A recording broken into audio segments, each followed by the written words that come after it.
श्री स्वामी समर्थ स्वामी महाराज तुमच्या मनातल्या सगळ्या इच्छा पूर्ण करो हीच मी स्वामीचरणी प्रार्थना करते। आज मी तुम्हाला सांगणार आहे स्वामी समर्थ केंद्रामध्ये वर्षातून एकच वेळेस हा मंत्र आपल्या मेन डोरवर लिहिला जातो, त्याच्याबद्दल संपूर्ण माहिती सांगणार आहे। ते नक्कीच तुम्ही शेवटपर्यंत माझा व्हिडिओ नक्कीच बघायचा आहे। बघा, आता प्रत्येक महिलेने आपल्या घराचं कल्याण व्हावं, आपल्या घरामध्ये धन धान्य ऐश्वर्य याच्यामध्ये वाढ व्हावी, ती स्थिर राहावी, याच्यासाठी हा उपाय करायचा असतो। तर स्वामी समर्थ केंद्रामध्ये आणि पद्म पुराणामध्ये हा उपाय सांगितलेला आहे। तर नक्कीच प्रत्येक स्त्रीने आपल्या घरावर आपल्या मेन डोरवर हा उपाय करायचा आहे। खूप साधा सिंपल आहे। त्याचे मंत्र मी तुम्हाला जर लक्षात नसेल तर मी कमेंट बॉक्स मध्ये लिहून देणार, पण नक्कीच करायचा आहे प्रत्येक स्त्रीने। तर हा उपाय कधी करायचा तर बघा, आज पौर्णिमा आहे, आपल्याला पौर्णिमेचा उपवास करायचा आहे, पौर्णिमेचे पूजन करायचं आहे, सत्यनारायणचे पूजन करायचं आहे। म्हणजे सत्यनारायणचं पूजन तर आपण दर महिन्याला करतो, पण ही पौर्णिमा आहे ही अत्यंत शुभ आणि अत्यंत प्रभावशाली आहे। या पौर्णिमेला अत्यंत साधारण असं महत्व आहे, कारण की कार्तिकी पौर्णिमा आहे, त्रिपुरारी पौर्णिमा आहे।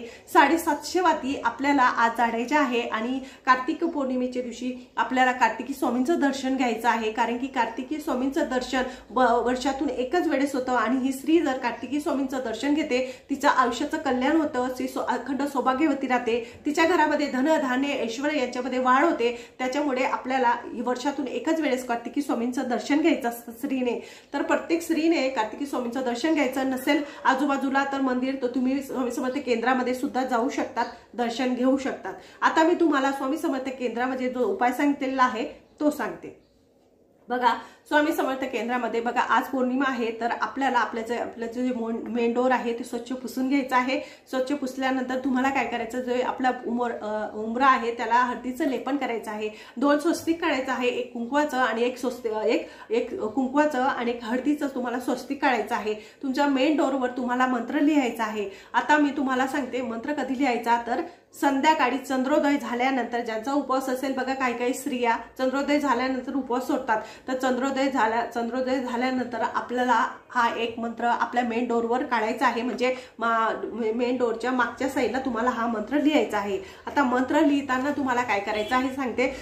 तुम्हाला मनातल्या मनात तुम्ही एक अशी लिहून घ्यायचं, मनातल्या मनात ज्यावेळेस आपण आपल्या मागच्या म्हणजे दरवाजाच्या मागच्या साईडला लिहित असतो त्यावेळेस आपल्या जवळ ठेवायचं आणि वाचताना मनातल्या मनात वाचताना तुम्हाला हा मंत्र म्हणायचा आहे। बघा, तुम्हाला मंत्र लिहिताना हे नावं बोलायचे आहे: पार्वती, सुभती, प्रीती, संतती, अनुसया आणि क्षमा, असं तुम्हाला मनातल्या मनात म्हणायचं आहे ह्या देवींची नावं, आणि नंतर मंत्र लिहायचा आहे। आता मंत्र अष्टगंधाने चंदनने तुम्ही लिहू शकतात। तर मंत्र लिहिताना काय करायचं, तुमच्या जर लक्षात नसेल तर मी कमेंट बॉक्समध्ये संपूर्ण मंत्र वगैरे लिहून देणार आहे। तसंच तुम्हाला प्रत्येक स्त्रीने हा उपाय करायचाच आहे, कारण की हा उपाय केल्याने काय होतं, धन धान्य ऐश्वर्य याच्यामध्ये वाढ होते, स्थिर राहतं, आपल्या घरामध्ये बरकत असते। त्याच्यामुळे प्रत्येक स्त्रीने काय लिहायला तुम्हाला भरपूर कष्ट लागतील असं नाही, 5 मिनिटांमध्ये लिहिलं जाणार।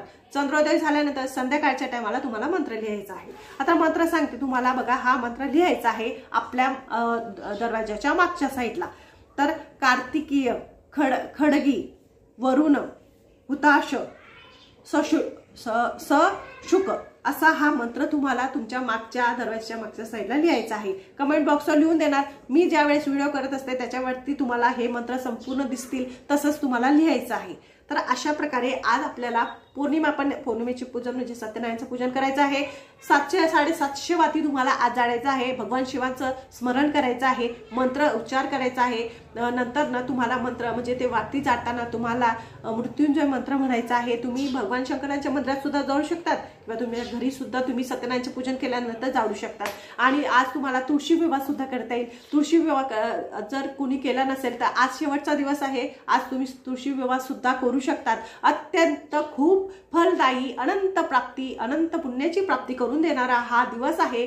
त्यामुळे प्रत्येक स्त्रीने संध्याकाळच्या टायमाला हा मंत्र लिहून झाल्यानंतर त्या मंत्राची पूजन करायचं आहे। म्हणजे दीप धूप तुम्हाला दाखवायचं आहे, त्याचं पूजन करायचं आहे आणि म्हणायचं, माझ्या घरात धन धान्य ऐश्वर्य याचे स्थिर राहू दे। जर तुमची मानसिक पाळी असेल, 4था दिवस असेल तर चालणार नाही, 5वा दिवस किंवा 6वा दिवस असेल तर तुम्ही लिहू शकतात, किंवा तुमच्या घरामध्ये मुलं असतील, तुमचे मिस्टर असतील त्यांना लिहायला लावलं तरी चालेल, पण चौथ्या दिवशी लिहू नका, कारण की 5व्या दिवशी हा मंत्र तुमच्या मेन डोअरवर तुम्हाला लिहायचा आहे। हा मंत्र लिहिण्याचे एवढे फायदे आहे तर का नाही प्रत्येक स्त्रीने आपल्या घरासाठी हा मंत्र लिहायला पाहिजे। त्यामुळे प्रत्येक स्त्रीने चंद्रोदय झाल्यानंतर संध्याकाळच्या टायमाला आपल्या मेन डोअरवर मागच्या साईडला हा मंत्र नक्कीच लिहायचा आहे, प्रत्येक स्त्रीने लिहायचा आहे। बघा, कल्याणच होणार, तुमचं काही नुकसान होणार नाही, चांगलंच होणार आहे। त्यामुळे प्रत्येक स्त्रीने लिहायचं आहे, कारण की आज कार्तिकी पौर्णिमा आहे, त्रिपुरी पौर्णिमा आहे आणि याला अत्यंत साधारण असं महत्व आहे, स्वामी समर्थ केंद्रामध्ये सांगितलेलं आहे। त्यामुळे नक्कीच प्रत्येक स्त्रीने करायचं आहे। जर तुम्हाला हा माझा व्हिडिओ आवडत असेल तर लाईक करा, सबस्क्राईब करा, इतरांना सुद्धा पाठवा। श्री स्वामी समर्थ।